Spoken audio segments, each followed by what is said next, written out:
Alright, hello citizens of the Nigelverse. It is Nigel here once again, and this is going to be another predictions video. So, ladies and gentlemen, it is my favorite time of year, and perhaps a lot of people's favorite time of year, WrestleMania season, more specifically, WrestleMania weekend. We are just days away from WrestleMania weekend. Oh, uh, so it's predictions time. I decided I would combine the two events that will be taking place during WrestleMania weekend into one predictions video. So that being NXT Stand and Deliver on Saturday, and then WrestleMania 40. So WrestleMania is night one and night two, which will be taking place on Saturday and Sunday. So NXT Stand and Deliver will be taking place at noon.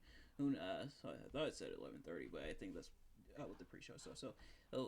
Starting at noon for NXT Stand and Deliver, and then WrestleMania 40 will be later on that night at 8, and Sunday as well. Real quick, I mentioned this a couple days ago.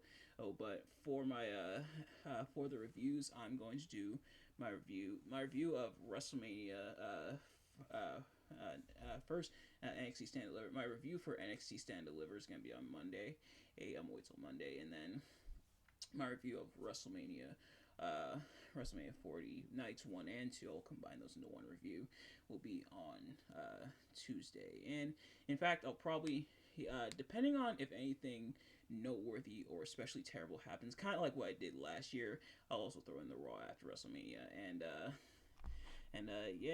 hopefully the Raw after WrestleMania is a lot better this year than it was last year. But without further ado, let's get right into it. Starting with NXT Stand and Deliver.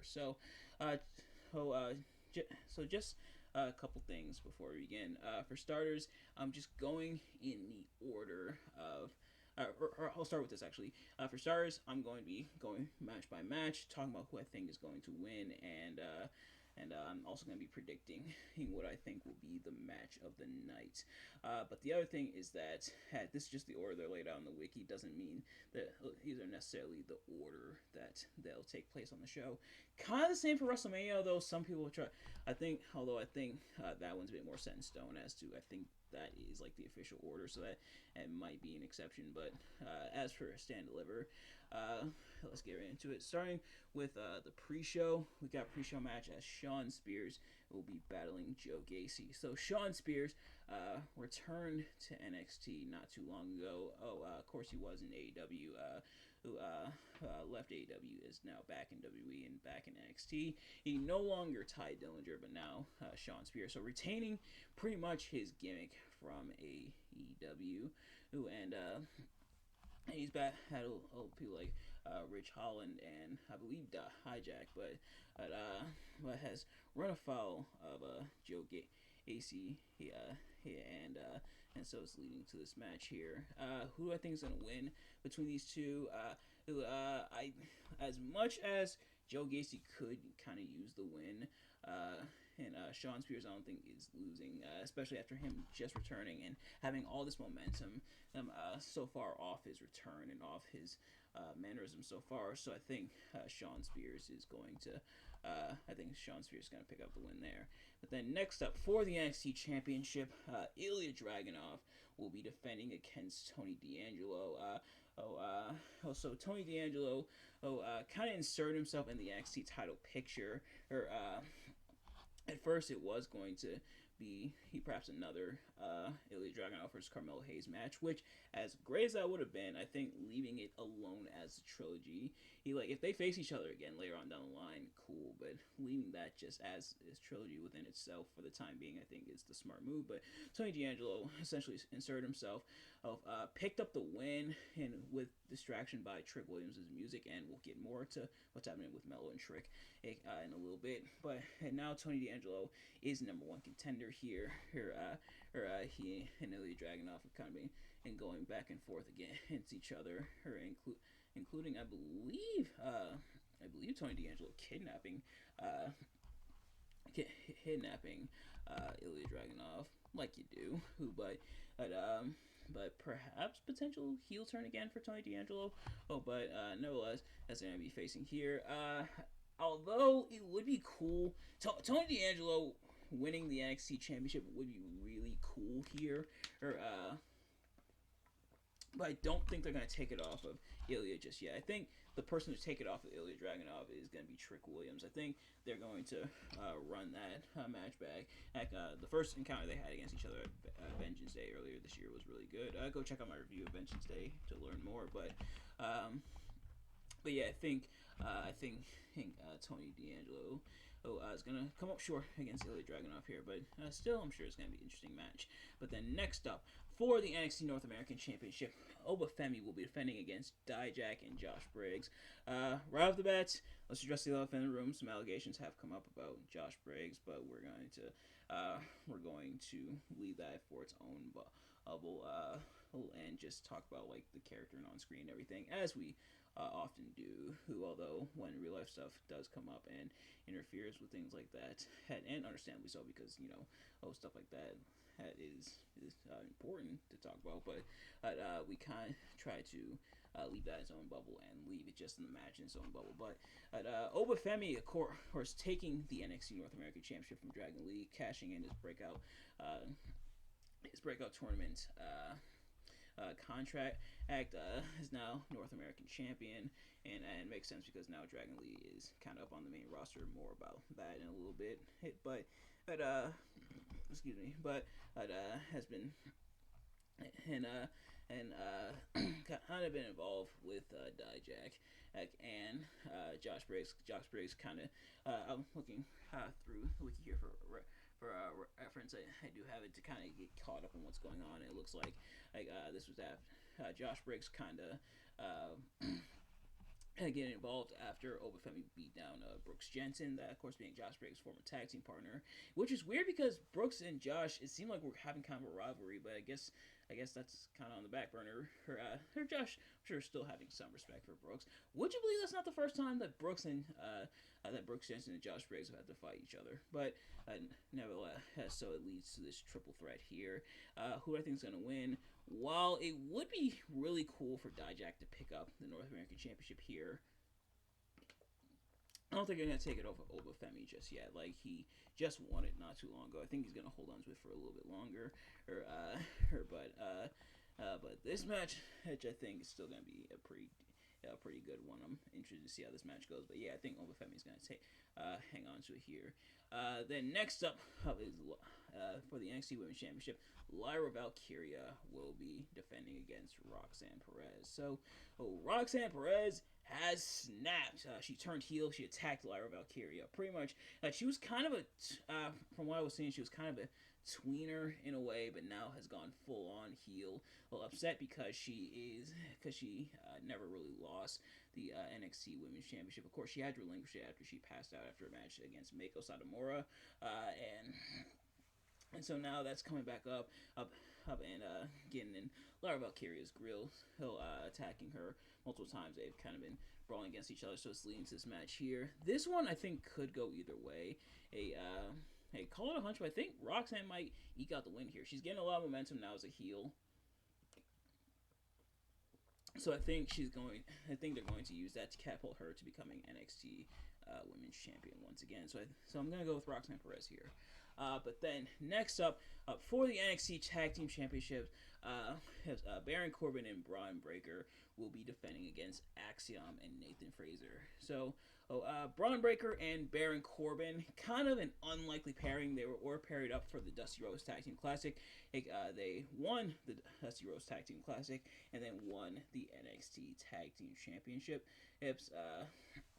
So they are the new champions and really gelling together as a team. Meanwhile, Axiom and Nathan Frazer won an Eliminator tournament. And Eliminator tournament, what is this, AEW? They won the Eliminator tournament, so now they're getting a shot here. I think Axiom and Nathan Frazer are going to win here. I know Braun Breaker is on his way up to the main roster, so I imagine this is their way of writing him off so that he can go up to the main roster. Apparently, he's supposed to be. He's had a couple matches on the main roster. It's kind of been on SmackDown and everything, but I think and yeah, they did say he has some unfinished business, and I think this was the unfinished business. Pretty much dropping the titles here so that he can, fully make his way up to the main roster. Which I am excited to see the damage Braun Breaker's gonna do on the main roster. Like, hey, he is super talented. He can cut a damn good promo. I can't wait to see what he does on the main roster. Or it's gonna be really good stuff, especially with Triple H at the helm.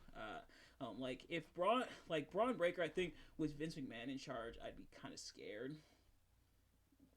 As well, Braun Breaker is very big, and Vince likes his big men, and sadly, even the big men do tend to kind of get lost in the shuffle. But Braun Breaker is in very very capable hands, and people definitely gravitating towards him, and they've been gravitating towards him for a while. As he's made his way up through the NXT 2.0, and it is pretty cool seeing like the NXT 2.0 talent like. First popping up and first making the impact versus now them finally getting their main roster call up like Braun Breaker, Carmelo Hayes, Grayson Waller. I'm pretty sure Tony D'Angelo is probably next. So yeah, it would be cool to see them on the main roster. I can't wait to see what Braun Breaker does. But yeah, so I think he's gonna drop the tag titles there. But then next up, although I do wonder if Baron Corbin will remain in NXT or if he's gonna go back up to the main roster as well. And Baron Corbin, not take away from Baron Corbin, of course. This NXT run really helped rejuvenate his career in WWE. Really bring him back to the forefront, and as well, it definitely felt like something was missing with Baron Corbin for a while.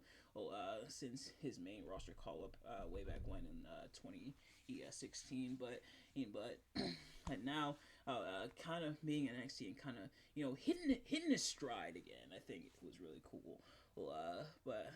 So we'll see if he does make his way back up to the main roster. We'll see if they make their way up as a tag team, perhaps. But then next up in a 6-woman tag, Thea Hale, Fallon Henley, and Kalani Jordan will be battling against JC Jane, Kiana James, and Izzy Dame. And with Jasmine Nix. Jasmine, you almost had it. But nevertheless, JC Jane was with and Jasmine Nix was with Chase U for a little bit, but has kind of turned their back on them. Thea Hale was kind of falling under JC Jane's influence, kind of looked up to JC Jane, kind of big sister relationship. You could call it a toxic attraction. I'm sorry, that was terrible. But anyway, but now, their partnership is no more. The old Thea Hale is back, and JC Jane is having none of it. So now, they're feuding again here, and it looks like, for the time being, JC Jane has aligned herself with Kiana James and Izzy Dame. So they're battling here. This one could go either way. I'm tempted to go with the face team, that being, Hale, Henley, and Kalani Jordan, who have kind of also, of course, especially Fallon Henley, has been having her issues with Kiana James, especially after she broke Jensen's heart back on I don't think it was Valentine's. Wait, was it Valentine's Day? I think when they did that kind of storyline and everything, but kind of tying that rivalry into it. But I think I might go with the face team here. I think the face team of Thea Hale, Fallon Henley, and Kalani Jordan. I think they're gonna pick up the win here. And then last, certainly not least, he's in fact far from least, because right off the bat, I'm telling you, this one's gonna be match of the night in your main event, and this was confirmed to be the main event, and it makes a lot of sense.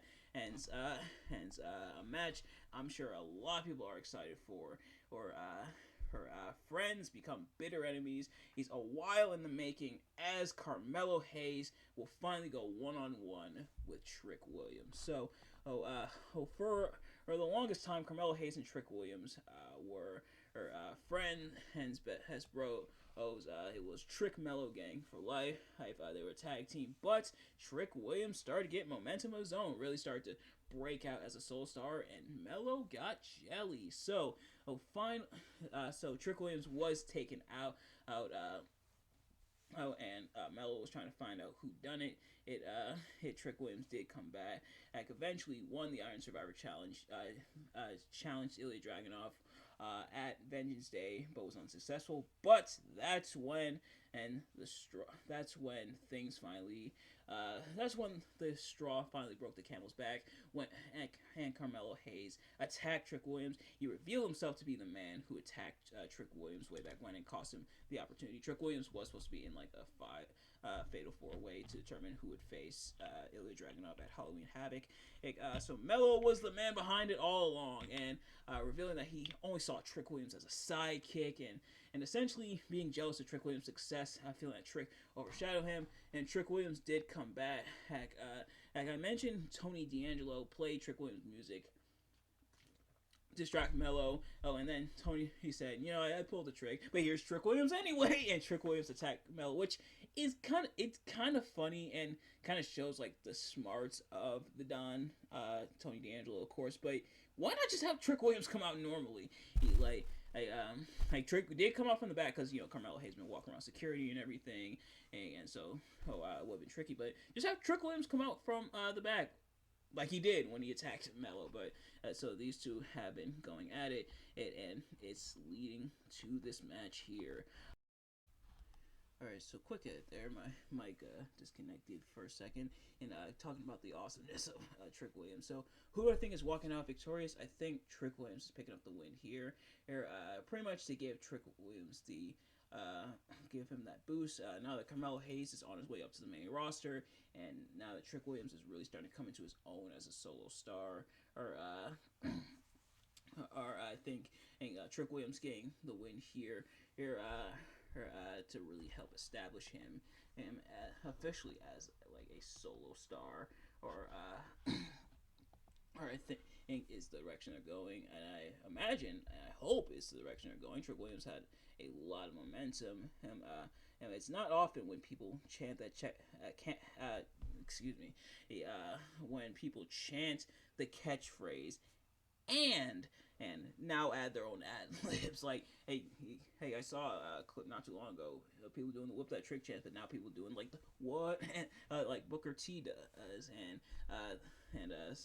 so Trick Williams really coming into his own. So I think he's gonna pick up the win here. And like I mentioned, this is definitely gonna be the match of the night. Not just because both these guys are super talented, and of course not to take anything away from the rest of the card, because this is a really solid card. I am looking forward to this event. This event is going to be real good, baby. But especially with how talented these two are, and the emotional payoff of this story, the emotional stakes going into the story, I think is going to make for a very compelling and interesting and awesome and fun match. This match is definitely, I can tell already, this match is definitely going to be a fun one for sure.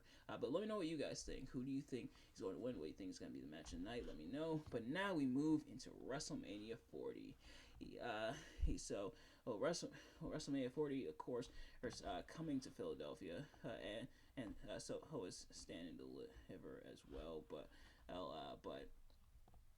WrestleMania 40 coming to Philadelphia. Right off the bat, this is probably the most excited I've been for WrestleMania in ages. Like, hey, I am hyped for this WrestleMania. This WrestleMania, more than perhaps a lot of other WrestleManias, for the first time in a long time. I mean, I'm literally getting goosebumps thinking about it. But WrestleMania this year truly feels unpredictable. We truly may or may not know who's gonna pick up the win, especially when it comes to the big matches. But this WrestleMania might be one of one of the best Mania builds of all time. Triple H seemingly aiming to make this the biggest WrestleMania of all time, and it almost shouldn't be because of the circumstances surrounding it. And of course, there's two matches that were planned. The first being Brock Lesnar versus Gunther, I imagine, for the Intercontinental Championship, and then CM Punk versus Seth Rollins. CM Punk, in that interview that he did, that a lot of people are talking about, that drew a little bit of ire. Yeah, but CM Punk did mention the plan was supposed to be for him to face Seth Rollins at WrestleMania, but of course, because CM Punk tore his tricep, that match is not happening. That match is no longer on the table. And then with Brock Lesnar and the allegations against him, obviously the match with Gunther is off the table. Those are two big matches taken off the table. And with Seth Rollins' injury, he like definitely put a damper on things. And I mentioned back when it first happened that was a really big test when it came to WWE with these matches now sunk. And combined with the allegations which were happening and still are happening, but were like really emerging at the time, how would WWE bounce back? Would WrestleMania truly be in jeopardy? I'm happy to say WWE bounced back and bounced back hard. Or they still filled the rest of the card. It still feels like a really solid show. It's more so just a case of we lost 2 matches that would have made this WrestleMania even better. But even on paper, this WrestleMania is still gonna be a damn good one. So without further ado, let's get into it. So of course I'm gonna start with night 1 and then move into night 2. And we're gonna do our predictions. And we're gonna do a prediction for night 1 and night 2, but I'll take it one at a time. I'll do the predictions for night 1, then match of the night for night 1, and then predictions for night 2, and then match of the night for night 2. And pretty evenly stacked for the most part.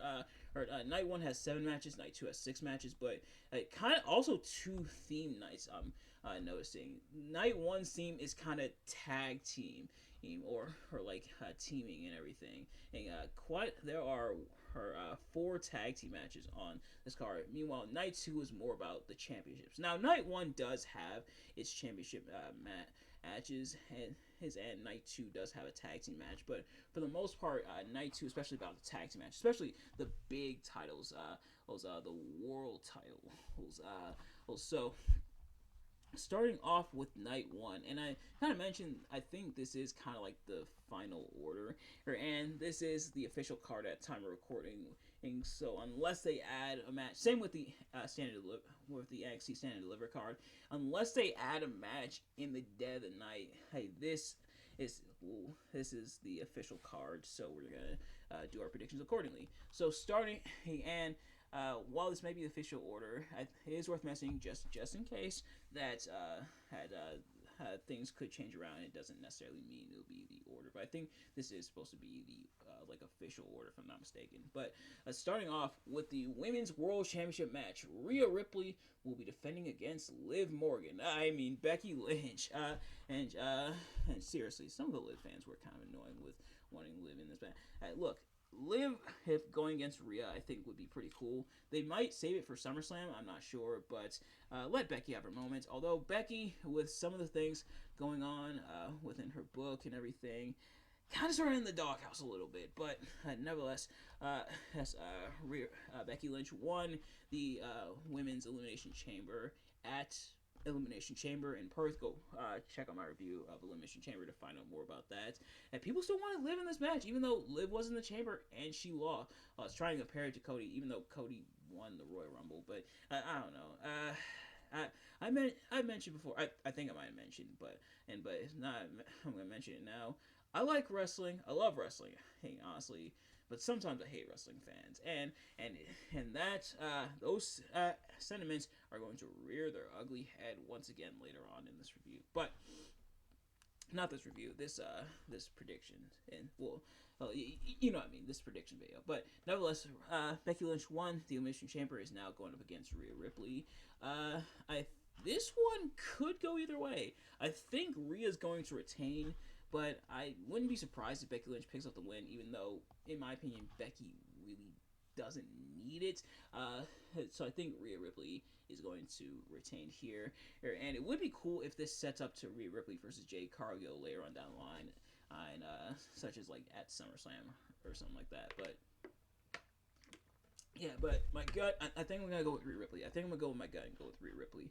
But next up, for the Intercontinental Championship, if the Ring General defends his Intercontinental Championship, of course the longest reigning Intercontinental Champion, arguably the greatest Intercontinental Champion, defends against the underdog from the underground, Mr. Honorary He Oos No More himself, Sami Zayn. So, Sami Zayn won on a gauntlet not too long ago on Raw to officially get this match, and one of the people, and the last person he beat for that, Chad Gable, who's kind of been helping Sami get prepared for this match, and I'm calling it I think Chad Gable's gonna cost Sammy here. It seemed for starters, Sammy apparently was kind of upset and taken aback by the internet response to him winning this opportunity. And I do kind of get it, but at the same time, I'm Sammy. Is this your first time on the internet? Sadly, the internet will be the internet, but nevertheless, as for this one, still I'm sure gonna be a really solid match. But I think Chad's gonna cost Sammy the match. I'm still definitely looking forward to this one, though. I think Gunther's going to hold on for just a little bit longer. Still not sure he's going to drop it against. If he dropped it to Sami Zayn, I don't think it would be the worst thing in the world, but at the same time, Sammy really doesn't need the Intercontinental Championship. If anything, Sammy really should be going after a world title at this point, and he might. Perhaps later on down the line. In fact, that was kind of the rumor for a bit, is that the World Heavyweight Championship match was going to be a triple threat, but now, that's not the case. But, Sammy really doesn't need the Intercontinental Championship, at least not at the point of his career. That's no disrespect to the Intercontinental Championship, of course, but Sami Zayn's already won it twice. I think it's either twice or three times, but he doesn't necessarily need it. Also, congrats to Sami Zayn. He's going to be in an upcoming comedy tour, as well. Also, congrats to him there, doing stand-up and everything. He was Intercontinental Champion 3 times. Okay, but nevertheless, so I think Gunther's going to retain. I think Chad Gable's going to cost Sami Zayn. And it'll be cool to see how things unfold from there, if it'll lead to a triple threat, and how the dynamic's going to play off from there. So I think Gunther's going to retain there. But then next up, the 6-pack tag team ladder match for the Undisputed WWE Tag Team Championships. The Judgment Day will be defending against DIY, the Awesome Truth, of course DIY being Johnny Gargano, Tommaso Ciampa, the Awesome Truth of the Miz and R-Truth, the New Day, Kofi Kingston, Xavier Woods, A-Town Down Under, Austin Theory and Grayson Waller, and the New Cash Republic of Pete Dunne and Tyler Bates. So, they had qualifying matches. They announced this match, but they announced a very interesting stipulation, and that both titles will be held up, and the first team to grab the first set of titles, whether it be the Raw or SmackDown titles, they'll be the champions for that brand, but then the other set will be the champions for the other brand. Do you see where this is going? They're finally splitting the titles. Took you long enough. They said they would split them on the road to WrestleMania, so I guess this is their way of splitting them. As for who do I think is going to win here, and also can we we also got to address Dave Meltzer apparently saying that A-Town Down Under isn't considered a real team, or at least trying to say that they don't consider them a real team, and that there was some kind of meeting to determine whether or not they'll be replaced. Some people speculate whether or not the Hardy Boys will be added to this match, because Matt Hardy's contract with AEW is set to expire, so people speculating in that regard. But A-Town Down Under, they've been teaming for a bit. They've been on TV for a bit. Yeah, they're kind of trying to plant the seeds of that team breakup and everything, which I figured might have been done in time for WrestleMania, but I guess not. So I guess we'll have to wait later on down the line. But yeah, they are an official team. So unless I'm just misunderstanding, that was kind of weird. But nevertheless, who I think is going to win what? I don't think the Judgment Day is going to walk out with both set titles.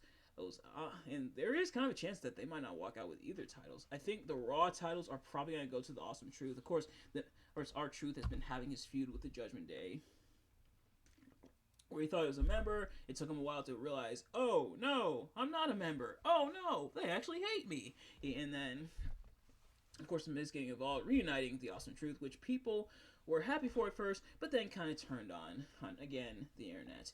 So I think the Awesome Truth is going to take the Raw tag team titles, which I guess was kind of the end goal, but they wanted to add the other teams to split the tag titles, which I'm not mad at because ladder matches are definitely my favorites. But as for the SmackDown titles, I might go with, I think I'm probably going to go with either A-Town Down Under or New Cash Republic, which now that I think about it, they are the only two SmackDown teams who's on this in this match. Brand split, what's that? And look, like the thing is, I might do a video talking more about it, but where I discuss whether or not the brand split is kind of dead. Like, like I feel like WWE does kind of go back and forth on whether or not they actually care about brand and brand distinctions. Like either commit to the brand split or don't commit to the brand split. It like I know some people have kind of wanted the brand split abolished because it does seem kind of pointless at times, which yeah, but at the same time, they go back and forth on whether or not they care about the brand, and as for this team lineup, not a bad team lineup, but some people were expecting like Street Profits or LWO to be in this match, although they've got their own things going on. But yeah, so I think I'm locked in for my predictions. Austin Truth walking with the Raw tag titles, and then you know what, I think I'm gonna go with A-Town Down Under, them walking away with the SmackDown tag titles, and then maybe them losing the titles will lead to their breakup. So we will see. But nevertheless, it's next up, brother versus brother as Jay Uso battles his brother Jimmy. So, at SummerSlam, Jay challenged for the Undisputed WWE Universal Championship against his cousin, the Tribal Chief Roman Reigns, but was cost the match by his own brother Jimmy Uso. And a move that still leaves a lot of people scratching their head, and things has just been deteriorating from there. Jimmy giving a admittedly pretty weak excuse, saying he didn't want Jay to end up like Roman and become like power, and then become strict with power and stuff. Although Jimmy then went back to the Bloodline side after Jay didn't accept his apology. Jimmy went back to the Bloodline side anyway. So what was the point? And the thing is, it'd be one thing if they called Jimmy on it. It would be like, hey, you said you didn't want Jay to end up like Roman, but you went back to serving Roman. What's up with that? But from what I've seen, and maybe I'm wrong about this, maybe they have, it doesn't seem like they've really addressed it. It kind of just happened, and then they just kind of went with it, like, oh, Jimmy's back with the Bloodline now. Well, I think the intention was that Jimmy either was lying or because Jay rejected him, now he falls back in line with the Bloodline, even though need I remind you that leaving the Bloodline was his idea in the first place when he kicked Roman at Night of Champions. But nevertheless, as Jimmy has been costing Jay a left and right, costing the Intercontinental Championship and costing matches and stuff like that. So now Jay's had enough and is going to fight his brother Jimmy at WrestleMania. Now, people are kind of concerned about this match, and mainly because the Uso styles are so similar, and even in their singles runs, they haven't really they've done a lot of the stuff they normally do. So a lot of people are wondering what they'll bust out. And I think that is a valid concern. I do want to see if they do anything special. If not, then this match might not live up to the hype that WWE is trying to build, because they definitely have kind of built up that brother versus brother encounter, or having Jimmy cost Jay multiple matches, having them be the number 1, number 2 entrant in the Royal Rumble match, and going here, but they definitely gotta bust out something, and one of them definitely needs a new finisher, or either one. And Jay kind of adopted the spear, but a new finisher from there. But then also, I wish this match was no holds barred or no disqualifications. This is just a regular match with the amount of bad blood between these two brothers. I think having a no holds barred stipulation, or any type of special stipulation, I think would help this match. But sadly, this match is getting none on end. But as for who win this, As for who wins this, I think I'm gonna go with Jay here. Jay looks like they're definitely lining him up for big things. It's kind of weird with Jay because they line him up for big stuff. They have him challenge for the Intercontinental Championship stuff, but and the World Heavyweight Championship as well. But then they kind of pull back, like, we're gonna put Jay in the forefront, but maybe not that much, maybe not that much. So it kind of seems like they're going back and forth on really pushing Jay to the moon. Jay is in a solid spot. You know, he's focal points. He was at Survivor Series. He was on Cody's team for War Games. Like I mentioned, he's challenged for the Intercontinental Championship. He's challenged for the World Heavyweight Championship. Both really solid matches. He challenged for both those on different episodes of Raw and everything. But it kind of seems like they're pulling back. I don't know if they're waiting for this match and then they're gonna go full force with Jay really pushing him, or I wonder if this will lead to Jimmy turning on the Bloodline once again, and which would be kind of dumb because as you go back and forth, first you hate the Bloodline and then you're back in line with the Bloodline. And need I remind you, Jimmy, when he first came back from his injury back in 2021, was kind of against Roman, then fell in line, and then fell out of line at Night of Champions last year, and then fell back in line after costing Jay at SummerSlam. It's kind of a weird pendulum with Jimmy, which it's surprisingly, like I mentioned, haven't really called him on. Like it'd be one thing if that was the plan all along. And people pointed this out with Jimmy kind of like blaming Jay, kind of for their misfortune, saying, you know, he wanted to leave the Bloodline stuff, even though it was everybody was like, well, wait, that was Jimmy's idea. What is he doing there? Or, like, it'd be one thing if they called him, but from what I've been from I think from my understanding, and I could be totally wrong about this, let me know if I am, they haven't really called, so it's kind of weird. But nevertheless, I think I'm gonna go with Jay. Not Jay on here. But speaking of Jade, next up in 6-woman tag team action, Jade Cargill makes her WrestleMania debut and has her first match since the Royal Rumble, as she's going to team with Bianca Belair and Naomi against Damage Control, that being Dakota Kai, Asuka, and Kairi Sane. So Jade's now officially a SmackDown Superstar, signing with the brand, and just in time for WrestleMania. What a coinky dink. So last week on SmackDown, she made her first appearance as a SmackDown Superstar, came to the aid of Bianca Belair and Naomi, who, of course, Naomi and Bianca Belair have kind of struck up a friendship and everything. It's about Damage Control, including like helping Bayley out, kind of to the behest of Bianca, considering Bayley's history, which it's nice continuity, acknowledging the history. He is showing that Bayley's not to be easily forgiven, which is kind of the same case, for Jay and everything, and that kind of leads to Drew's heel turn. Or good on you, Trips. But nevertheless. Jade Cargill coming to their aid there, and so they're going to battle the Damage Control here. And first of all black women stand up, yes. But also, I think, look at the lineup of this, and then look at the lineup of this Damage Control. I think it's kind of obvious who's winning here. It does kind of suck because it's going to add another loss to Asuka's record. But at the same time, this is Jade Cargill's first match. They've done this big job of building her up to this oh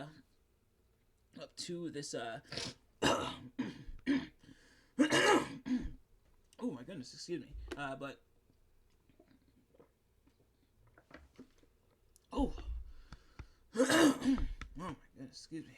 But they've done this huge job of building her up, having her giving her this big presentation and having her appear so often, making a big deal about her signing with SmackDown in the first place. Why would they do all that just to have her lose? Now, not everybody wins their debut match, of course, but especially with Jade, building all this hype just to have her lose. Like, you saw what happened when they did it with Sting. It didn't pan out so well. So yeah, obviously Jade, Bianca, and Naomi are going to win here, but man, can we give Asuka a WrestleMania match? Like, when I saw the statistic of Asuka not winning a match at Mania, my jaw dropped, and I realized, I'm like, oh, she really hasn't. And which really sucks, especially because there was some times where she should have won. unlike at Mania 34 or honestly Mania 39. Like I love Bianca Belair, but Asuka ended up winning the title at Night of Champions anyway. So why not just have excuse me, why not just have Asuka win at Mania? But her not having WrestleMania win, and she'll continue to not have a WrestleMania win, and hopefully next year. But it does kind of suck. So that's kind of a double-edged sword in that regard. But sadly, that's how it is.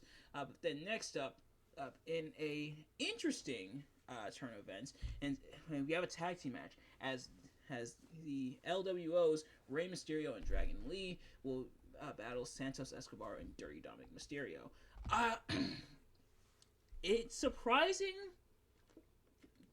that they're not gonna go for the LWO versus Legado del Fantasma route, which kind of seemed like they were setting up, and for all intents and purposes, all the people were there in place for that to happen, and you got Rey Mysterio, Joaquin Wilde, Cruz del Toro, Zelina Vega, and Carlito for LWO, and then Santos, Angel, Humberto. I am not calling Humberto. Angel, Humberto, Electro Lopez, and now Dirty Dom kind of getting involved.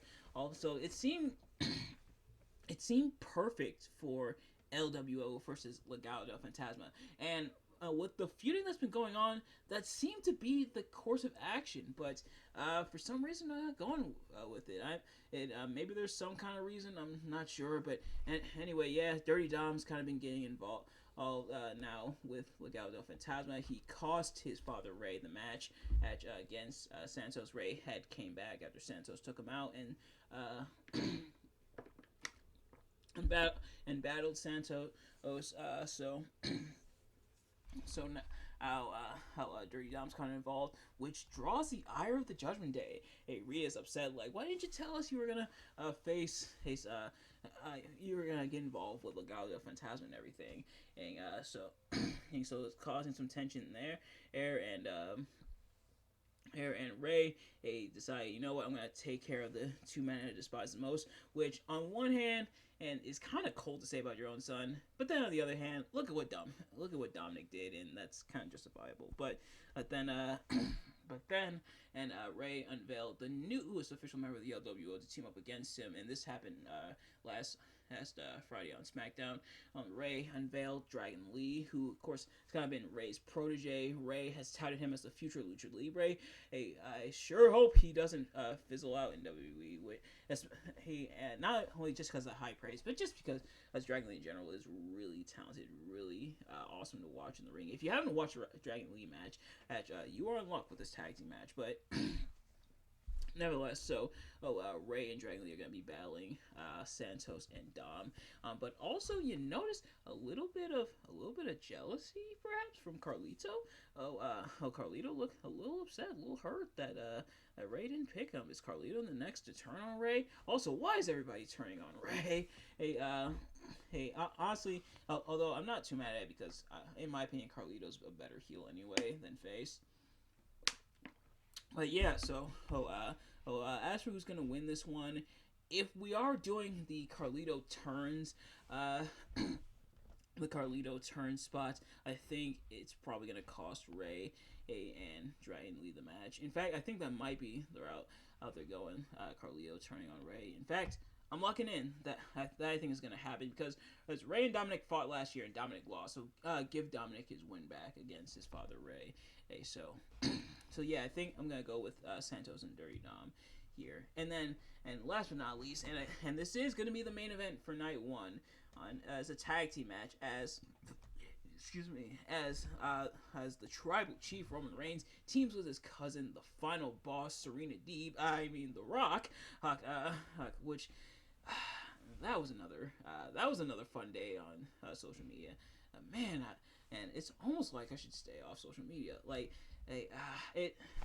might talk about it in another video, but yeah. But anyway, they will battle the American Nightmare Cody Rhodes and the World Heavyweight Champ Seth freaking Rollins. So these two sides have been at each other's throats for months.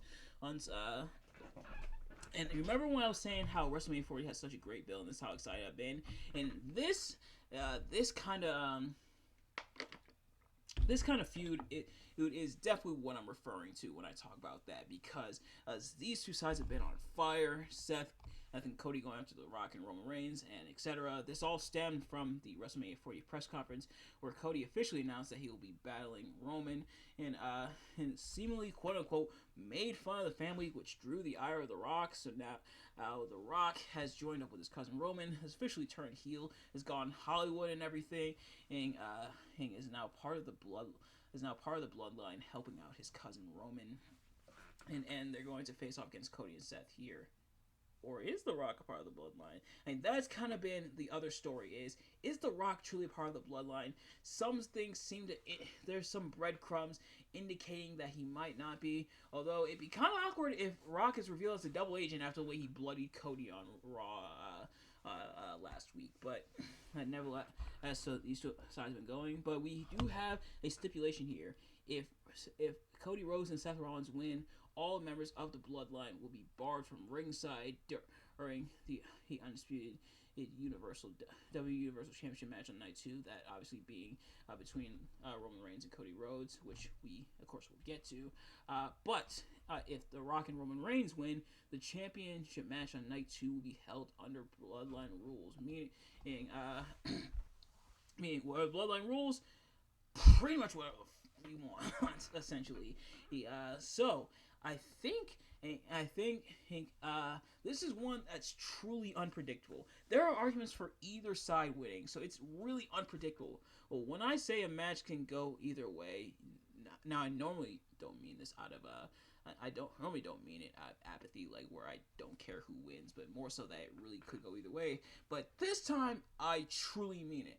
This one really, truly could go either way. But I think the finish, or not necessarily the finish, but who wins more so in this match will dictate who wins in night 2. So I'm going to go with The Rock and Roman Reigns. I think The Rock and Roman are going to get their win and kind of give that sense of dread, and then have the bloodline rules, which I imagine will be like, no disqualification and stuff like that, which I think is going to play into night 2, and you're going to find out more about it as we move into night 2. But as for this one, the match of the night is definitely going to be the main event. Like, that's the one that everybody's going to have the eyes on. And Gunther and Sammy are going to have a really solid match. I think all these matches are going to be really solid, or at least decent for the most part. But the main event, I think, is the one that's generating the most buzz, that a lot of people are most excited about, and I think it's the one that's going to deliver and stand. See what I did there? They are going to definitely tear the house down with it. So I am excited for that one. Now let's move into night 2. So starting with the World Heavyweight Championship match, Seth freaking Rollins will defend against Drew McIntyre. So Drew McIntyre won the Elimination Chamber to get this opportunity, and this is kind of how it is with both world titles. The feud that's going into the match, like the official match itself, like who's going to be facing off, isn't necessarily the feud. This feud has been less Seth Rollins, Drew McIntyre. They've been, at each other and stuff, but this feud leading into Mania has been less Seth Rollins versus Drew McIntyre and more Drew McIntyre versus CM Punk. So CM Punk, this was CM Punk's spot, but of course, as I mentioned, CM Punk went down with the triceps injury, so Drew McIntyre, they had to declare the new person to battle against Seth Rollins for the World Heavyweight Championship, and Drew McIntyre won the Elimination Chamber to determine that. But Drew McIntyre has been non-stop making fun of CM Punk the whole time. He's got the shirt with him posted next to the grave saying CM Punk's run, which is hilarious. Drew McIntyre pulling up to Mindy's Bakery. Drew McIntyre making fun of CM Punk, calling him Fragile Phil. At least he's not throwing tantrums every couple days like Ryback is. But Drew McIntyre really going after CM Punk, leading to, of course, the three-way promo between Rollins, Punk, and McIntyre, that happened. So this feud has been kind of hot, but kind of hot for the wrong reason. And sadly, I also will say this: Seth because he has to juggle two feuds. It was normally normally, sadly, this is kind of how it is sometimes in wrestling. When you juggle two feuds, they say the jack of all trades is the master of none, and in this case, like when you juggle multiple feuds at the same time, one kind of falls to the wayside. And unfortunately, this is kind of the one that falls to the wayside. With Seth having his own world championship dissed and disrespected by Roman, and Drew saying he'd make a much better world champion, and Seth kind of like almost abandoning this feud to be involved in Cody's feud against the Bloodline and everything. Kind of proved it right. Like it's kind of weird how they've gone about it. I think that's the main thing that's holding the world championship back.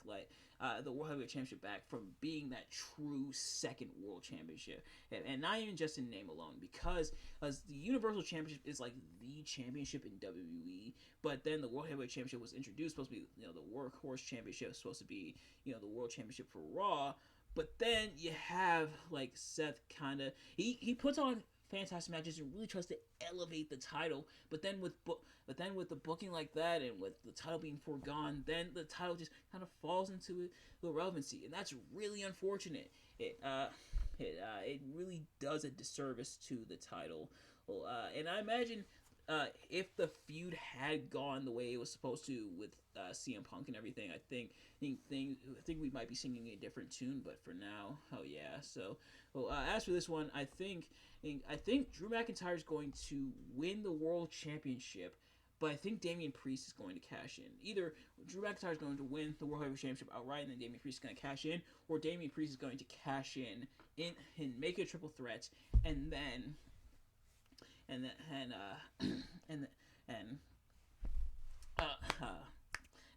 win the World Heavyweight Championship from there. A couple things though, for starters, I think, and the reason I have that theory is because, like, to mirror what Seth Rollins did against Brock Lesnar and Roman Reigns at WrestleMania 31. Go check out my review of that match if you haven't already. But the other thing is, a lot of people have speculated that Damian Priest might be the worst Money in the Bank holder of all time. Ladies and gentlemen, I think Otis from 2020 would like a word, but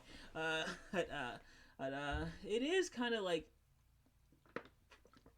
Damian, like how they booked him, where he's had so many opportunities to take the title off of Seth, and he still hasn't. And it either makes Damian look really smart or really dumb. And it's kind of in the middle. And it's kind of, the jury's still kind of out, because on one hand, and Damian maybe holding it till Mania, maybe cashing in on the grandest stage in them all, being the second person to cash in and swoop in and take the world title and really rob Seth and Drew of their moments that they want with the titles, I think might be the end goal. And in that case, that's pretty devious and kind of funny at the same time, but it does show the smarts. But then on the other hand, Damian Priest has had so many opportunities. Seth Rollins being injured. Damian Priest could have just handed in and said, hey, oh, I'm cashing in. Oh, Seth's injured. He can't defend the title. Oh, cool. That means I'm champion automatically. He has to relinquish the title. Yay. But, hey, so, which at this point, they've also kind of forgone the whole 30-day rule. You remember the 30-day rule where, if you don't defend the championship in 30 days, you have to lose it, which they kind of go back and forth as to what they want to implement that rule. And the rule's kind of been left on the back burner, but that rule's been kind of being abandoned since Brock Lesnar was Universal Champion back in 2017 or so. But yeah, so excuse me. Alright, sorry, edit there once again, but yeah, so with that, Damian Priest is either the best or the worst, or definitely not the best, but either the smartest or the dumbest Money in the Bank holder, and it's kind of hard to tell which one it is at this point, but I think that might be the end goal. So if Damian Priest, for whatever reason, doesn't cash in here tonight, then I'm going to go with Drew McIntyre, but otherwise, I think Damian Priest is going to walk out world champion. So, as for just the match in a bubble, who do I think would win between the two? Who I think might win between the two? If we pretend like Damian Priest doesn't exist as here, then I'm going to say Drew McIntyre, but I think Damian Priest is going to cash in and walk out as world champion. Otherwise, what was the point of? I got a little bit left. Otherwise, what was the point of winning the Money in the Bank? And like I know a lot of people wanted LA Knight, yeah, to win Money in the Bank, but if they were just gonna do what they did with LA Knight with Damian Priest, if they were gonna do what they've done with Damian Priest with LA Knight, yeah, they probably shouldn't have bothered. And maybe it's a good thing that they didn't bother. But then next up for the WWE Women's Championship, Io Sky will be defending against former stablemate Bayley. So Bayley won the 2024 Women's Royal Rumble, and has split from Damage Control after she revealed that she knew that they were making fun of her, that being the rest of Damage Control, that being Io and Kyrie and Asuka, that she was making fun of her, and Bayley felt hella upset about it. So now she's broken away from Damage Control and really taking it to them. Although I don't know why they were so surprised, considering Bayley has demonstrated, if I'm not mistaken, Bayley has demonstrated her ability to speak Japanese before, or at least understand Japanese. So why are they surprised that she's able to understand them? Heel logic sometimes, and really not even just heel logic, but wrestling logic, essentially. But nevertheless, so now they're gonna be facing here Bayley going against Io Sky, and this one I think also could go either way, but I think I might go with Bayley here to get her vindication and to finally put away her bully in Io Sky, and go from here. It's Bayley's first one-on-one match for at a WrestleMania. That is, it's her first one-on-one match at Mania, and a lot of people who are wondering why she wasn't in the main event. And while that is a very good question, at the same time, have you forgotten the tag team match between The Rock and Roman Reigns, and then Cody Rhodes and Seth Rollins? Like I can kind of see both sides. On one hand, yeah, Rock, Roman, Cody, Seth, that's definitely a main event caliber match. But at the same time, you shouldn't say they'll get a shot at the World Championship in the main event, because now you got to book them in the main event. So just say they're gonna get when they do the Rumble, just say they're gonna get a championship match at WrestleMania, and you'll save everybody the trouble, which they do sometimes. But they also do say they're gonna get a championship match in the main event of WrestleMania. Notice how we said main event, even though they're not actually gonna be in the main event. Yay! And trust me, Bayley's not the first. She definitely won't be the last. But nevertheless, at least it's not like the olden days where Bayley, where if Bayley won the Royal Rumble, she would get the equivalent of Jack Diddley Squat. So at least they're giving out the World Championship opportunities here. But yeah, that is kind of dumb. So they kind of throw themselves into a corner. So for next year, guys, just say they're gonna get a World Championship at WrestleMania, so you can save yourself the trouble.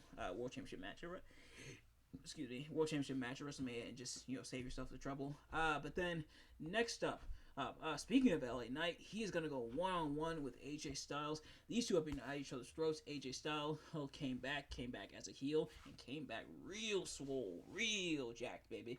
He came back as mad at LA Knight for what he feels like taking his spot. Of course, AJ was supposed to team with John Cena at Fastlane, but because he was taken out by the Bloodline, and LA Knight, replaced him in the match, and AJ felt like LA Knight used that to his advantage to further his momentum. Which, and I'm not even saying that because LA Knight's catchphrase, but yeah, you kind of would have did the same thing, teaming with John Cena. That's a pretty big deal, and you were out. The Bloodline took you out. Somebody had to team with John Cena. It probably would have, would AJ have been mad at somebody else too? If you team with John Cena against Roman Reigns and Solo Sikoa, then all of a sudden you're a bad person in AJ's eyes. Was John Cena just supposed to go it alone? Was he supposed to do it in a handicap match? I mean, granted, John Cena probably could have John Cena, if anybody could do it and beat the Bloodline in that match, it definitely would have been Cena. But nevertheless, so AJ is upset with LA Knight for that, and so they've been kind of brawling against each other, including LA Knight getting arrested for her assaulting AJ Styles and breaking into his home and everything, and WWE superstars, you have got to stop with the home invasions. And jeez, he's why you bringing into people's homes, man? And jeez, man. But nevertheless, so these two have definitely been going at it. And so it's culminated in this match here, including AJ Styles flying all the way from the United States over to Australia just to cost LA Knight the Elimination Chamber. I know we kind of talk about who's the biggest hater in pro wrestling, but I think AJ Styles shot up tremendously after that moment. And flying across the world in like a 20-hour flight. I believe the flight was 20 hours. They're flying 20 hours, 20 or 30 hours, just to cost LA Knight the match. Which in reality, man, that is kind of crazy how they flew AJ out to Australia. Of course, that was at Elimination Chamber, just for that. But yeah, so now how these two are going at it. Who I think is going to win? I think this one might go to LA Knight. Both these guys really could use the momentum. Like LA Knight, he's still getting a lot of the fan support, but it's kind of dipped down the hierarchy a little bit. But this I think would shoot him back up, hopefully to a U.S. title match. But AJ also has this wave of momentum as well. This would almost be a lose-lose situation if there were bigger stakes involved, but I think this one's going to go to LA Knight. I think LA Knight's going to walk out victorious, and that is not an insult, AJ. That is just a fact of life. Yeah. But then, next up, speaking of which, a triple threat for the United States Championship. Logan Paul will be defending against Randy Orton and Kevin Owens. Really quick, if you told someone like 5 years ago that Logan Paul, the YouTuber Logan Paul, would be defending the WWE United States Championship against Randy Orton and Kevin Owens, I was going to call him Kevin Steen, but 5 years ago it would have been 2019, so he was Kevin Owens. And if you told someone that Randy Orton and Kevin Owens would be fighting a YouTuber for the United States Championship at WrestleMania with a prime bottle and smack dab in the middle of the center of the ring, they would have had no idea what you were talking about and would have laughed in your face. But sure enough, Logan Paul. Now, that's not a dig against Logan Paul. I'll say what you want about... I've said this before. Say what you want about Logan Paul as a person, and plenty of people have. Say what you want about him as a person. As a wrestler, he's definitely got the it factor. He's taking it seriously. He's put in the work. He's definitely earned his stripes in a lot of people's regard. But of course, Logan has drawn the ire of both Kevin Owens and Randy Orton, stemming back from the Royal Rumble when Kevin Owens fought Logan Paul, and Logan kind of did a reverse and turned this qualification on Kevin Owens when Kevin went to use the brass knucks that Logan Paul introduced. It was not really Logan Paul's intention, but I'm sure it will take the win. And then, of course, they're stemming from the chamber when Randy eliminated Logan Paul on probably one of the funniest spots ever, where Logan Paul has brass knucks, pumps it up, just being nailed with the RKO and eliminated. That is hilarious. And then Logan retaliates and is instrumental in eliminating Randy Orton. And so both these guys are out for revenge, and they've kind of been and taking out as well Logan Paul's kind of stooges slash associates, that being the aforementioned, and by aforementioned I mean mentioned a while ago, Austin Theory and Grayson Waller, aka A-Town Down Under. Taking them out, kind of feuding with them, which kind of led them to becoming a tag team. But now they're facing now they're going to be facing each other and Logan Paul for the United States Championship. Yep. So, I guess the people weren't entirely wrong. There was a triple threat on WrestleMania. It just wasn't for the title they thought it was going to be for. But as for who's going to win this year, I think one of these two, Randy Orton and Kevin Owens, will turn on the other, at least for the sake of the match. It's not really a turn because it's every man for himself, but one of these two will kind of sort of turn on the other, or allowing Logan Paul to kind of eke out the win, and so I think that's the route they're gonna go for. So I'm gonna go for Logan Paul retaining here.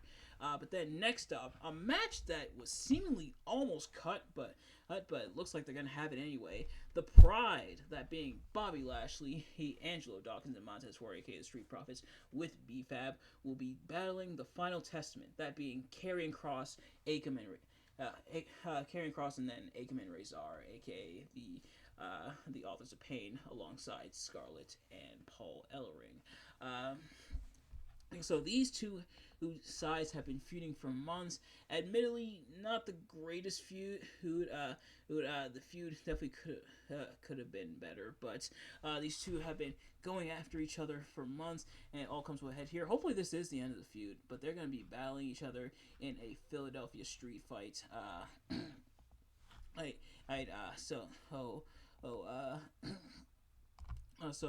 I said, this match almost cut. It seemed like this match wasn't going to be on WrestleMania. Like there were reports saying the match was cut, but they announced that the match was going to be happening at WrestleMania, so I guess they added it back. They figured they'd probably have the time to do so. So, as for who do I think is going to win, I think it might, this one could, again, go either way, but I think this one is probably going to go to the Pride just to give the heels their comeuppance. And so, Kross definitely could use the momentum.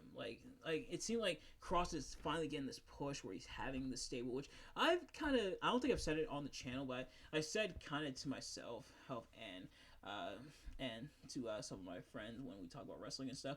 I kind of mentioned how it would be cool for Kross to have his own stable. Well, and he finally got it.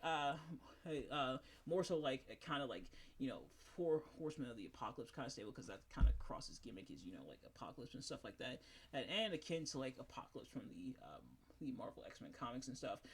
But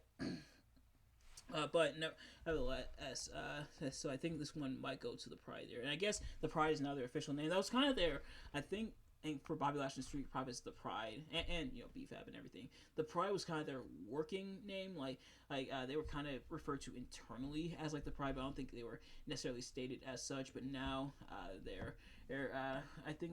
guess they're officially known as the Pride now. So I guess that name officially stuck. But yeah, so I think I'm gonna go with the Pride there. And then, last but certainly not least,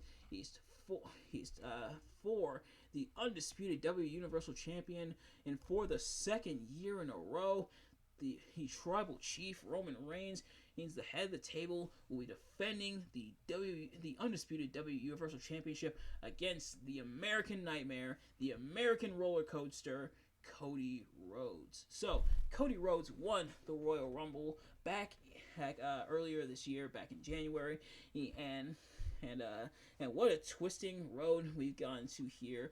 Cody, he kind of undecided, and at first Cody was just gonna challenge Seth, and you can't tell me that wasn't WWE's plan from the beginning. I don't care what WWE tries to say. Them trying to say, Cody Rhodes battling Roman Reigns. This was our plan all along. You fell for it. You fell for it. No. With CM Punk out of the picture, we almost got Cody versus Seth for the World Heavyweight Championship. Granted, as well as The Rock versus Roman for the Undisputed W Universal Championship. Granted, those two matches I think would have been fine. Roman versus The Rock, definitely a dream caliber match. A lot of people looking forward to a match like that. And then Cody, Seth, they've had battles before in the past, but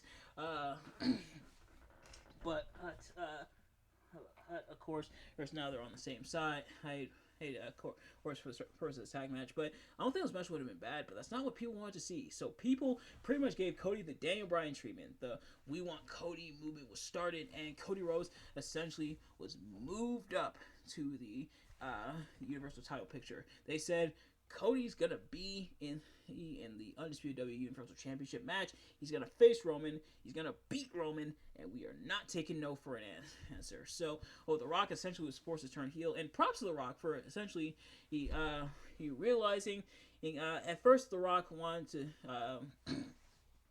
to be involved to drum up the interest and everything, but props to The Rock for realizing that's not necessarily what the people wanted and being able to play ball with it as well, and WWE's ability to course correct as well, I think, is really good. So now we're getting this match here, and of course now, and I mentioned this is the other feud that I said is kind of not the intended feud. Dude, the match says Roman versus Cody, but this feud has really been Cody versus The Rock. With The Rock back, now the final boss, now the heel, Cody especially going after him. The Rock even going full on Psycho, full on Black Adam, and bludgeoning, not bludgeoning Cody. Hey, that'd be super extreme, but definitely bloodying Cody at the very least. He's to really assert his dominance, saying this is what happens when you F with the bloodline. The Rock literally whispering to Cody, I'm going to make you bleed. And he did so. Maybe Iron Man should have tried that against Thanos, even though Iron Man did make Thanos bleed. But nevertheless, this is the match that a lot of people are excited for, and I definitely have him as well. This is a match that a lot of people are divided on as well. It seems like things are kind of split down the middle in terms of who people want to win. It seems like half the people want Cody to win, half the people want Roman to win, and a lot of people are predicting what kind of shenanigans will they pull in this match. And this is why I think the first night the stipulation of that match his match hinges on that one, not even just from a kayfabe standpoint, because if Cody and Seth lose that match, then we'll get all the shenanigans, which will lead to Cody winning. But if Cody and Seth win that match, then it'll just be a straight up 1-on-1, and I think Cody's going to lose clean. So that's why people are so divided, because it's just a 1-on-1. That means theoretically that means there's nothing stopping Cody from getting the win, but then there's nothing really stopping Roman from getting the win as well. And Cody, I think, capable of beating Roman, but I don't think that'd be the case, because with a big, real final obstacle in Roman Reigns, I think having a big final obstacle in Roman Reigns, you want as much help as possible to take him and his family down, which is why Cody, if it is no qualification, then Cody can call in the troops. And a lot of people have been fancy booking in this match, and I am gonna say this match is gonna be overbooked as hell in all the best ways. Cody, he is definitely gonna call in the troops. He's going to Avengers Assemble this thing. So, Cody's already assembled Seth and Jay, which The Rock did beat up Jay on Raw. People pointed out, yeah, Rock, you definitely care about your family the way you're beating up on your cousin like that. It's a real family man, and a real family guy, if you will. Though I'm sure he cares more about his family than Peter Griffin does about his. Ayo, but anyway, so I think Cody calling in the troops, and there is a number of different ways they could go about this. Seth getting involved, Jay getting involved, potentially Dustin Rhodes getting involved. We might even see an appearance from MJF. MJF is still kind of up in the air whether or not he's with AEW. His merch has been pulled from the shelves and everything, and while he's in injury, but that may be part of the storyline. But even him getting involved, meanwhile Roman having his family, and there's the possibility of The Rock turning on Roman, and they kind of been playing the seeds at that, including The Rock talking to Cody, saying you're walking out empty-handed, but looking right at Roman, saying he's walking out empty-handed. So kind of implying that Rock saying that to Roman, like, no, you're walking out empty-handed. And something else on this previous Raw, where Cody and Seth got beat down for the second week in a row. Come on, Cody. But where they got beat down for the second week in a row, The Rock, while Roman held up his title, The Rock held up Cody's weight belt. Cody got whipped with his own weight belt. Maybe Sting should have tried that against Hogan, and at Starrcade '97, he probably would have won the match easier. But yeah, so but this match is going to be overbooked, and I am all here for it. There's so many different ways this could end, and although I have it in place as to who I think is going to win and who I kind of want to win, and it may not be the case. This one is really divisive, and that's what makes the build so interesting for this WrestleMania. This is why I say this might be one of the best WrestleMania builds of all time, because we truly don't know who's going to win. And I think for the first time in so long, we truly don't know who's going to win. And I think that's what so many people love about this match is it's truly unpredictable. we truly do not know. We truly won't know until Saturday and then Sunday. Hey, hey, hey, but I also gotta bring up. I mentioned how things are kind of divided in kind of a cool but also cringy way. There have been, I'm not going to name any names, but there have been plenty of people who have gone too far with their borderline obsession with Roman retaining, saying, oh, Cody's not walking out victorious, and their only crux being that they want Roman to break Hogan's record or when it comes to holding the world championship, which if that's your only line of reasoning for why Roman should retain, that's not good enough. Because a lot of people are starting to get sick of Roman's reign, no pun intended, maybe a little bit pun intended, as Universal Champion. A lot of people feel like it's time for a change. It's time, especially with Roman and apparently now The Rock going out to film movies. He's like, them holding the title hostage would not be very beneficial. Holding the title hostage. The same thing Roman called Brock out for. But yeah, and Cody. I kind of get why, because Brock's still in the doghouse of the allegations, but I'm surprised Cody didn't bring up that as well, like the hypocrisy and everything from Roman. But yeah, a lot of people trying to rationalize his Roman winning, and some of the dumbest thing I've said. This is why I mention how the internet can be annoying. Like, I love wrestling, but sometimes I hate wrestling fans, and sometimes I hate internet wrestling fans, because some people are saying, and Cody has no story after beating Roman. Do you not know how title reigns work? Some people ask, "Hey, what's the story for Cody afterwards?" Trying to use that as a justification as to why Cody shouldn't beat Roman.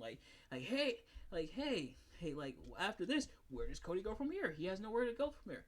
Do you not know how title reigns work? He's gonna defend his title. Yes, Cody's whole tagline, his catchphrase and everything is finishing the story. I have to finish the story, which admittedly has kind of gotten annoying just a little bit. But it's Cody, so his cadence and his promos and everything, and his likability is what keeps it going, keeps it fun. But him saying, I have to finish the story. I have to do what my father wasn't able to do. I'm gonna give him the WWE Championship. Yeah, that's the story. But then when Cody finishes that story, he's gonna pick up another story. He's gonna start a new story. When you finish one book, do you just never read a book again? Actually, I know some people do, but you don't just read one book. When you finish a book, you start another book. Novel concept, but and I know I'm not specifically talking about just Roman fans in general. I'm a Roman Reigns fan. I'm a Cody Rhodes fan, and I'm a fan I'm not talking about just the rational, normal people who are Roman Reigns fans but I'm talking more so about the extremists. But that's such a non-argument. What's Cody gonna do from there? He's gonna defend his title. There's plenty of people who he can defend against on Raw. Sami Zayn, Jey Uso, or even if Cody moves to SmackDown, he's got LA Knight, AJ Styles. They've never faced off. They could do a first time ever match. Jimmy Uso, Solo Sikoa. They could try to get the title back for the Bloodline. And some people have also pointed to The Rock versus Roman needing the title, them going to feud for the title. But the thing is, and I mentioned this before, Rock and Roman don't need a title. A lot of the storyline legwork has been done already. Even before they started interacting together on TV, and The Rock became a part of the Bloodline. But now that The Rock was part of the Bloodline again, and now there's even more wrinkles to that story, and now you have even more of a reason for them to face off. So such non-argument for that. And now, are you wrong for wanting Roman to retain against Cody? No. Again, I'm talking more so to the extremists, like the people who are extreme, borderline obsessed. I know this phrase is kind of overused, but I'm gonna use it anyway because that's kind of the case with some of these people. But terminally online, where they don't know how things work.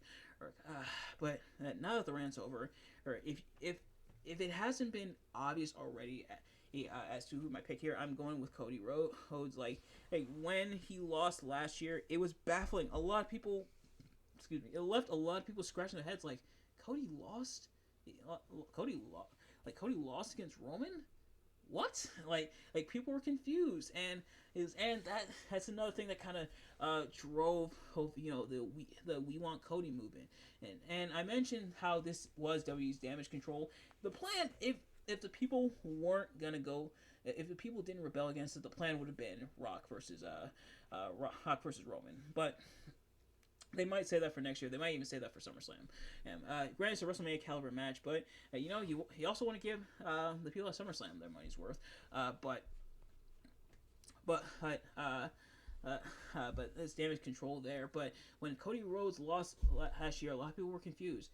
I was one of those people. Well, and I mentioned, and it's something I had mentioned that okay, if Cody loses, justify him losing. Why did Cody need to lose? When it seemed like the pieces were falling in place, Cody Rhodes coming back from tearing his pectoral muscle, tearing it off the bone, coming back, winning the Rumble, just for him to lose at Mania. Okay, hey, he lost. Now justify why that was the right case. And WWE, in my opinion, failed to do so. They almost tried it with Jay and Jimmy defecting from the Bloodline, but then Jimmy just crawled right back, and then Roman kind of went to feuds with LA Knight and then Randy Orton and stuff like that. And then kind of disappeared off TV from time to time, and so they didn't really fully justify it. Now, if Roman does lose the title, he can go off, do his movie, take his vacation. He's definitely earned it. Roman, again, like I said, nothing against Roman. He's carried that title. He's WWE might not be as successful. Pro wrestling might not be in this biggest boom period if it wasn't for Roman. If it wasn't for his character as the tribal chief, at the head of the table, everything in the Bloodline story, all the twists and turns, even this year in this build to WrestleMania, all the twists and turns that this story has taken, and pro wrestling as we know it might know it today, coming out of the muck, coming out of the dark times, rising like the phoenix from the ashes, might not be possible without Roman, and I'm not gonna take that away from him. He's definitely earned. If he wants to take a vacation, if he wants to go for a year after this, he definitely will have earned it. I don't care what anybody says. He definitely will have earned it, and it definitely will be justified. Him taking that time off. He definitely will have earned it. This title reign might go down as one of the best world title reigns ever. Granted, the wheels kind of fell off and it kind of got stale at the end, but otherwise, this might be one of the best world title reigns ever. It's definitely the best reign with the Universal Championship, that's for sure. But this might be one of the best world title reigns. In fact, once I finish, I'm planning to give Roman his own retrospective after he drops the title and everything. When he eventually does drop the title, well, if it is at WrestleMania this Sunday, or if it's somehow some other day, some other time. And I don't think, some people try to speculate saying Damian Priest is going to cash in here. Damian Priest is definitely eyeing the World Championship. He's not eyeing this championship. His feud has more so been with Seth and everything. Cody, yes, has feuded with the Judgment Day, but Damian's beef gripe has more so been with Seth and with Drew. So I don't think he's going to cash in on Cody and the Universal Championship here. But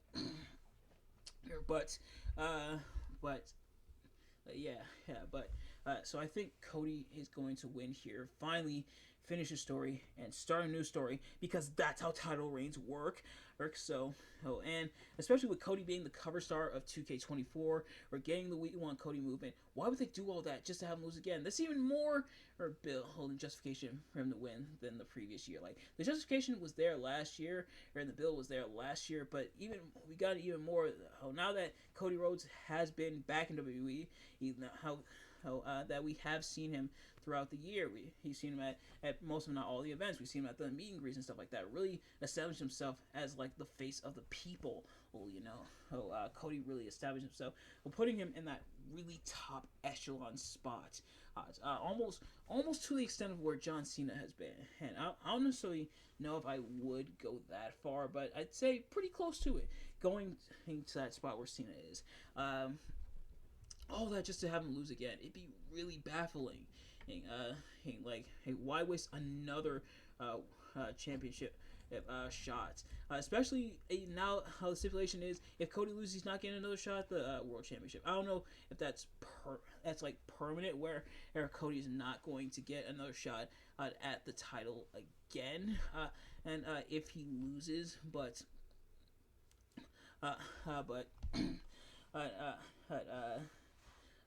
like they did in AEW. So yeah, that was the story in AEW where Cody, he was or Cody, if he lost the shot at the AEW World Championship, he would never be able to challenge for the title again, and he lost to Jericho, so he wasn't able to. I don't know if they're gonna do that again with him in WWE,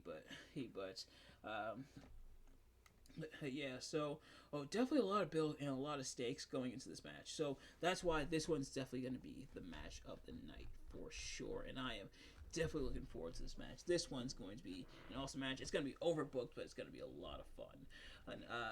But yeah, I know this was kind of a long one, but WrestleMania, like I said, this is the most excited I've been for WrestleMania in so long. I am so ready. I cannot wait. But nevertheless, thank you all so much for watching. I hope you enjoyed. If you did, please do me a favor. Like, comment, subscribe, share with your friends, turn on post notifications so you know every time I upload a video so you can see the drops.